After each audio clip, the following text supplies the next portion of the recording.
Okay, this was the raw, but look at the tight little curls there.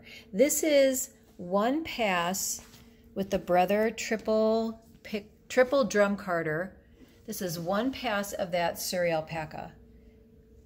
Look at that. That is so beautiful. You know what? I think I'm going to put it through one more time. I really don't even need to. This is just lovely.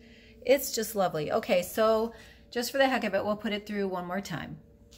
Okay, I carded it and I'm going to take it off, but I wanted to show you really quick. This is the raw and this is a lock. So it's not super long, and that's why I opted to card this. If you have really long suri locks, I would say to cut them if you want to card them. There's nothing wrong with cutting it.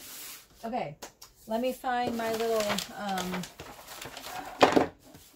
tool. Let's take off the bat. This is the second time I put this through because I wanted to see if there was any change. And I'm going to use this bat lifter, and this goes underneath the part that I took off. And then this traps the fiber in between, and then I'm going to roll it. I'm going to roll it away from the drum.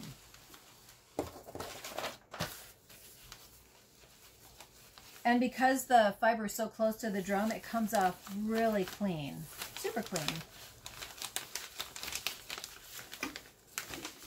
Okay, let's take a look at this lovely bat.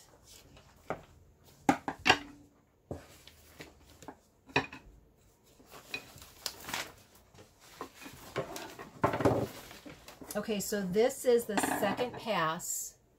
I mean, isn't that, look at that. Come on now. That's gorgeous. Second pass of suri alpaca after it was picked through the drum carder, and it didn't tear up the fiber. It's, oh my gosh, it's so soft. Little flyaway. I needed to spray that with something, but there you go. That is the suri alpaca carded in my Brother triple drum carder Supercard.